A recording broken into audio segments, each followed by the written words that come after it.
Hello everyone, we are Team Resuscitators from Armed Forces Medical College. Introducing our team, we have Medical Cadet Sushrut Mukashi, a second year medical student, Medical Cadet Aditi Mahajan, second year as well, and Medical Cadets Jaiprakash Gurav and Aishwarya Iyer, third year MBBS. We are grateful and excited to present our ideas for the ANU Frugal Innovation Competition 2022. Today, discussions on climate change have become the articles you skip or the channels you promptly change. We are here to tell you that climate change is not an abstract concept or something so far flung into the future that it does not affect you. One such example is the case study that has been given, which, beyond its imaginative purview, might actually be the reality for thousands of people. In a resource-poor area of a country, there lies an agrarian village sustaining its economy through agricultural activities. The villagers receive basic healthcare from a community healthcare center.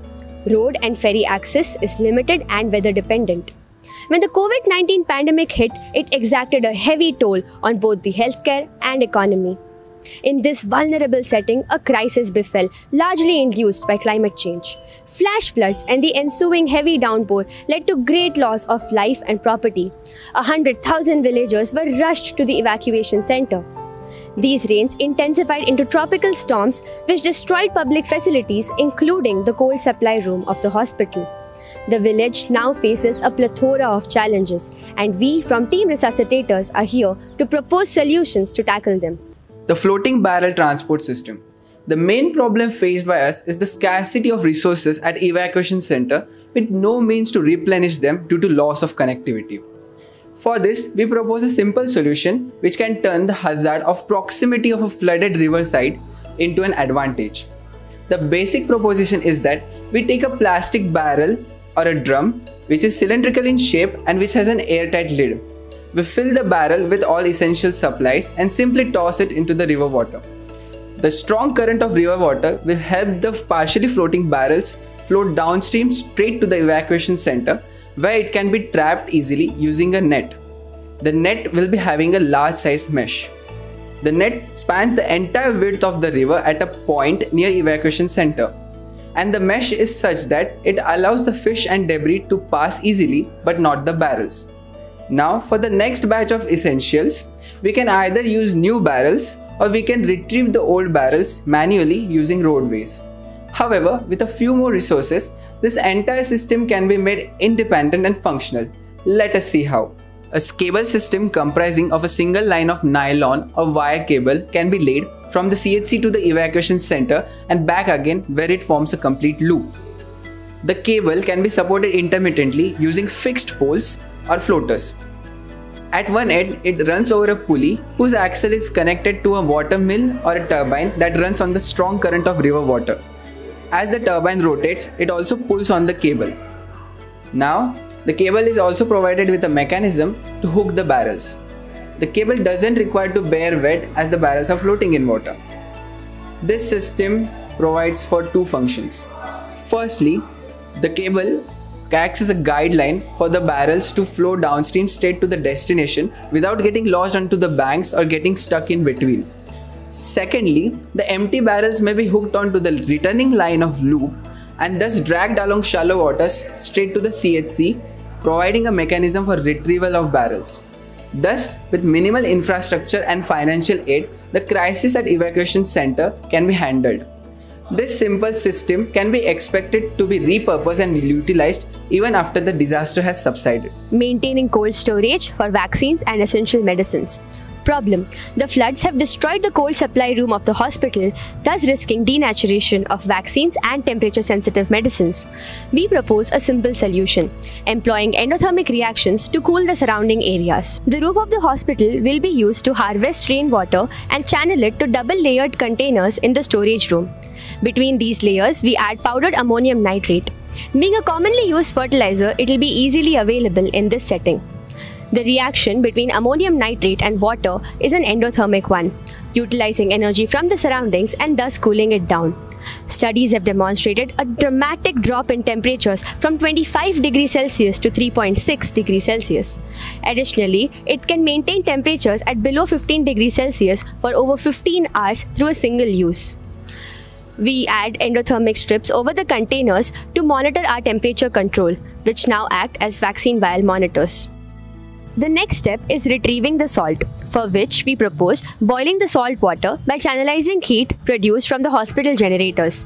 This would create an employment avenue, and these workers would be remunerated at a later date for their service to the community. In this way, we can ensure the functioning of the coal supply chain until major infrastructural changes can be made in the hospital. DIY spectrometer.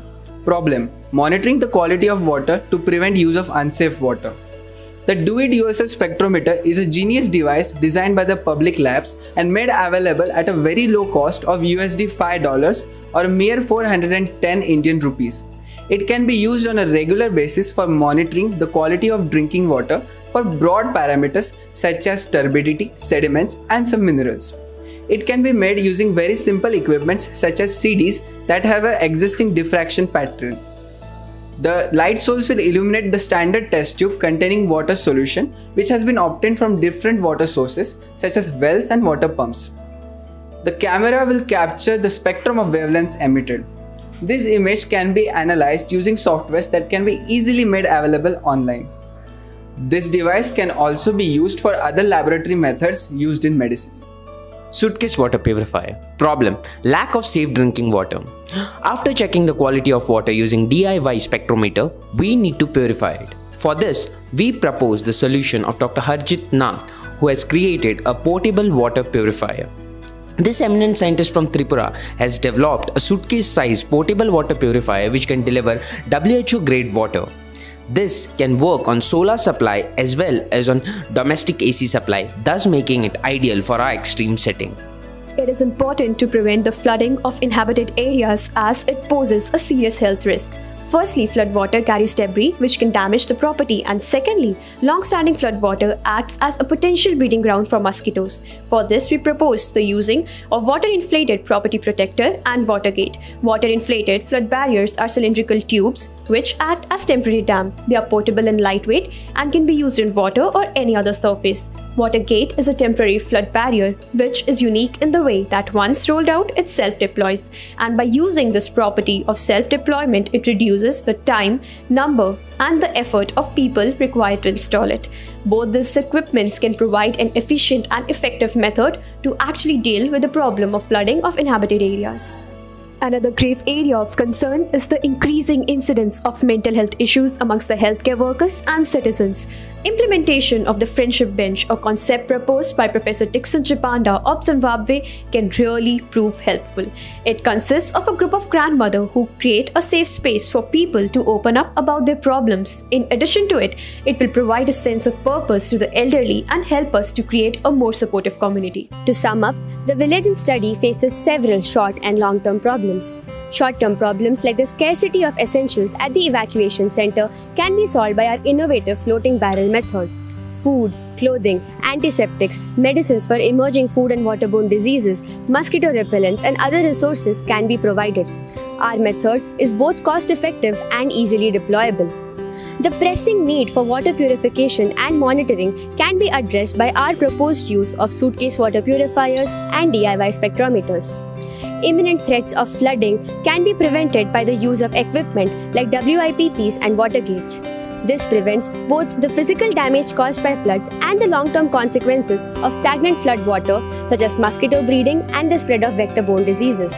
We also ensure the maintenance of cold storage for vaccines and essential medicines by employing endothermic reactions using common fertilizer compounds like ammonium nitrate. Long-term issues like physician burnout and mental health problems among the community can be solved by using the Friendship Bench, a wholesome community of grandmothers who create a safe space to share problems. The solutions that we have proposed today tackle most of the immediate problems faced by this community using indigenous resources wherever possible. However, long-lasting impacts can only be made by a change in government policies and by providing monetary support to this underserved community. Lastly, we thank the organizers for this wonderful opportunity to present our solutions, and we thank you for watching.